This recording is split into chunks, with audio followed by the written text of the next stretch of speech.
Nashik रोडमधील gel road परिसरात एका पतीने आपल्या पत्नीचा आणि चिमुकल्या मुलाचा अत्यंत निर्घृणपणे खून करून स्वतःही विषारी औषध प्राशन करत आत्महत्येचा प्रयत्न केल्याची धक्कादायक घटना समोर आली आहे।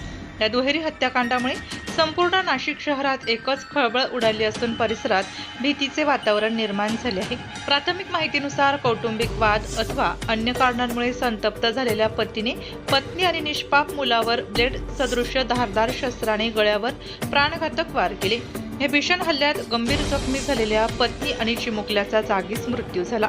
पत्नी आणि मुलाचा जीव घेतल्यानंतर आरोपी पतीने स्वतःही विषारी औषध प्राशन करून जीवन संपवण्याचा प्रयत्न केला।